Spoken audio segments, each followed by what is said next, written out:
Après la cérémonie d'ouverture de la session,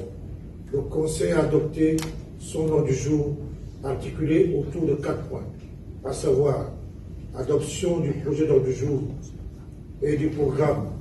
du Conseil des ministres de l'UAC, examen du projet de rapport sur l'évaluation de la situation macroéconomique dans la CEMAC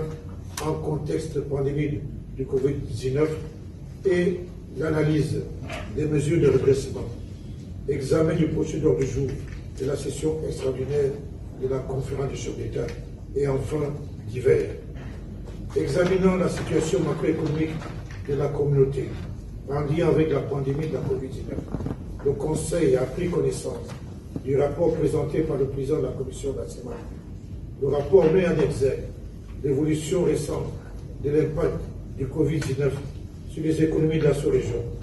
les réformes actuellement mises en œuvre en zone CEMAC, les besoins de financement des économies de la CEMAC et la stratégie de mobilisation des ressources, la situation sanitaire et la stratégie sous-régionale des ripostes et enfin les propositions de mesures de redressement. Des échanges riches qui sont en suivi. Le Conseil a salué la pertinence et la qualité du rapport présenté. Il s'est félicité de la promptitude des mesures de riposte promues par les États membres et les institutions communautaires et le déclenchement de la pandémie de la Covid-19, ainsi que la robustesse des plans mis en œuvre en vue d'atténuer l'impact de l'épidémie sur les populations et les économies de la communauté. Le Conseil s'est par ailleurs félicité des actions opportunes entreprises dans le cadre du programme de réforme économique et financière de la CEMAC, bref CEMAC, et les résultats obtenus. Le Conseil a en outre pris toute la mesure des effets de la pandémie de la Covid-19 sur les économies de la CEMAC, notamment les pressions exercées sur les finances publiques par l'effet conjugué de la baisse des recettes et la hausse des dépenses. Pour y faire face, le Conseil a demandé aux institutions communautaires et exhorté les partenaires au développement à poursuivre leur accompagnement aux États membres dans leur effort de mobilisation des ressources internes et externes. Sur cette question, le Conseil s'est félicité des différentes initiatives entreprises au niveau international en vue de soutenir les économies dans le contexte de la pandémie, en particulier la facilité des crédits du Fonds monétaire international, l'initiative du G20 pour la suspension du service de la dette des pays les plus vulnérables, le cadre commun de traitement de la dette mis en place par le G20 et le Club de Paris, le sommet de Paris sur le financement post-Covid des économies africaines, l'ambition du Fonds monétaire international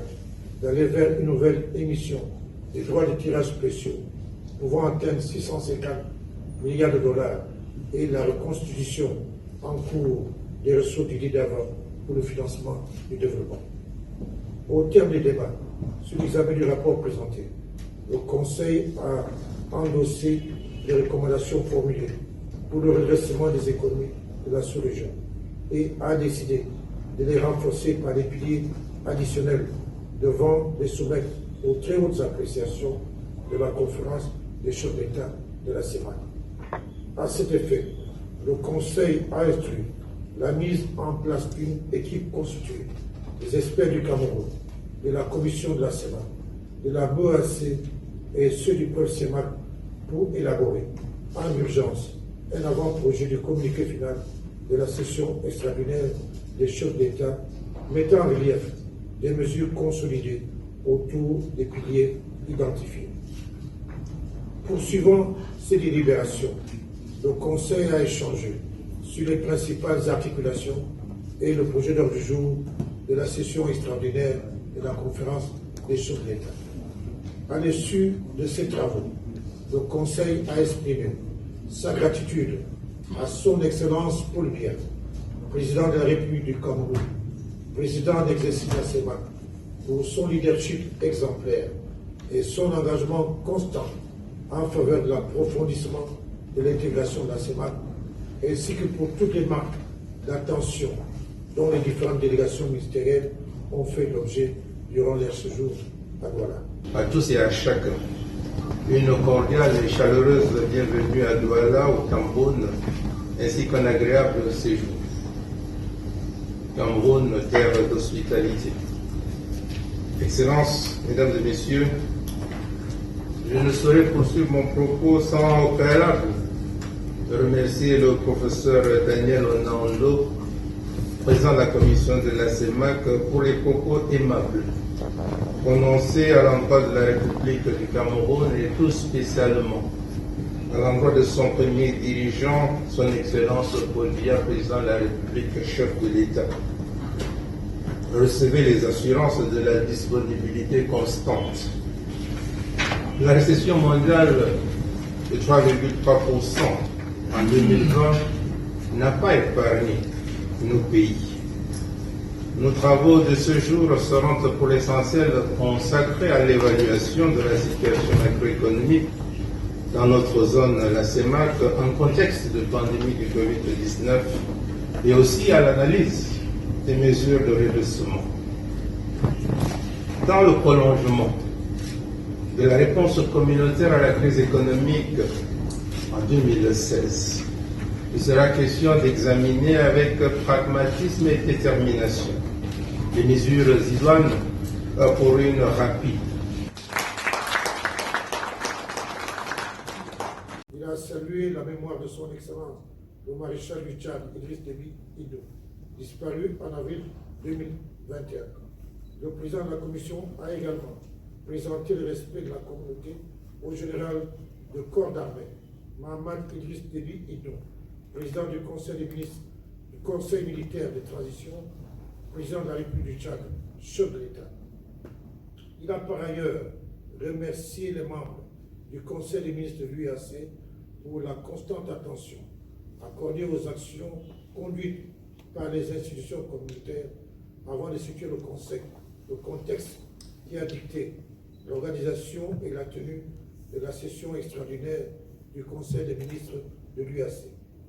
Le professeur Daniel Onaondo a enfin mis l'accent sur les effets dévastateurs du Covid-19 sur les économies de la CEMAC et les grandes lignes du rapport préparé par la Commission. Prononçant le discours d'ouverture de la session, le président du Conseil des ministres a d'abord remercié le président de la Commission pour les mots aimables formulés à l'adresse du Cameroun et souhaité une cordiale bienvenue à Douala à toutes les délégations. Il a réaffirmé la disponibilité de la République du Cameroun à œuvrer pour un grand rayonnement économique de la CEMAC et s'incline au nom du Conseil devant la mémoire du grand panafricain qu'était le maréchal Idriss Déby Itno du Tchad. Le président du Conseil des ministres a ensuite rappelé que le contexte économique et sécuritaire particulièrement difficile que traverse la zone CEMAC depuis quelques années, auquel est venue s'ajouter la crise sanitaire due à la pandémie de la COVID-19, impose plus de vigilance et d'efficience dans la gestion des finances publiques de la communauté. Il a ajouté que le Conseil des ministres s'est réuni dans un contexte également marqué par l'entrée en vigueur de la zone de libre-échange continentale, c'est les CAF, l'échéance de la première génération des programmes avec le Fonds monétaire international et les négociations et conclusions d'une nouvelle phase entre le Fonds monétaire et les pays membres de la CEMAC. À cet égard, il a souligné que la tenue de la présente session extraordinaire du Conseil des ministres constitue sans doute l'occasion de se pencher sur l'évaluation de l'impact des réformes entreprises jusque-là et sur l'identification d'autres mesures dont la pertinence pourrait permettre à la CEMAC de mieux rebondir face aux différentes crises qui ont fragilisé ses économies. Dans cette perspective, M. Alamine Ousmane a exhorté les membres du Conseil des ministres à davantage de pragmatisme et d'objectivité lors des délibérations, afin de mieux cerner les contours des mesures à soumettre à la très haute attention de la conférence des chefs d'État, pour permettre à la CEMAC de relever le défi de la croissance économique des États membres. Après la cérémonie d'ouverture de la session, le Conseil a adopté son ordre du jour articulé autour de 4 points, à savoir adoption du projet d'ordre du jour et du programme du Conseil des ministres de l'UAC, examen du projet de rapport sur l'évaluation de la situation macroéconomique dans la CEMAC en contexte de pandémie du Covid-19 et l'analyse des mesures de redressement, examen du projet d'ordre du jour de la session extraordinaire de la conférence des chefs d'État et enfin divers. Examinant la situation macroéconomique de la communauté en lien avec la pandémie de la Covid-19, le Conseil a pris connaissance du rapport présenté par le président de la commission de la CEMAC. Le rapport met en exergue l'évolution récente de l'impact du Covid-19 sur les économies de la sous-région, les réformes actuellement mises en œuvre en zone CEMAC, les besoins de financement des économies de la CEMAC et la stratégie de mobilisation des ressources, la situation sanitaire et la stratégie sous-régionale des ripostes et enfin les propositions de mesures de redressement. Des échanges riches qui sont en suivi. Le Conseil a salué la pertinence et la qualité du rapport présenté. Il s'est félicité de la promptitude des mesures de riposte promues par les États membres et les institutions communautaires et le déclenchement de la pandémie de la Covid-19, ainsi que la robustesse des plans mis en œuvre en vue d'atténuer l'impact de l'épidémie sur les populations et les économies de la communauté. Le Conseil s'est par ailleurs félicité des actions opportunes entreprises dans le cadre du programme de réforme économique et financière de la CEMAC, bref CEMAC, et les résultats obtenus. Le Conseil a en outre pris toute la mesure des effets de la pandémie de la Covid-19 sur les économies de la CEMAC, notamment les pressions exercées sur les finances publiques par l'effet conjugué de la baisse des recettes et la hausse des dépenses. Pour y faire face, le Conseil a demandé aux institutions communautaires et exhorté les partenaires au développement à poursuivre leur accompagnement aux États membres dans leur effort de mobilisation des ressources internes et externes. Sur cette question, le Conseil s'est félicité des différentes initiatives entreprises au niveau international en vue de soutenir les économies dans le contexte de la pandémie, en particulier la facilité des crédits du Fonds monétaire international, l'initiative du G20 pour la suspension du service de la dette des pays les plus vulnérables, le cadre commun de traitement de la dette mis en place par le G20 et le Club de Paris, le sommet de Paris sur le financement post-Covid des économies africaines, l'ambition du Fonds monétaire international d'aller vers une nouvelle émission des droits de tirage spéciaux pouvant atteindre 650 milliards de dollars et la reconstitution en cours des ressources du d'avant pour le financement du développement. Au terme des débats sur l'examen du rapport présenté, le Conseil a endossé les recommandations formulées pour le redressement des économies de la sous-région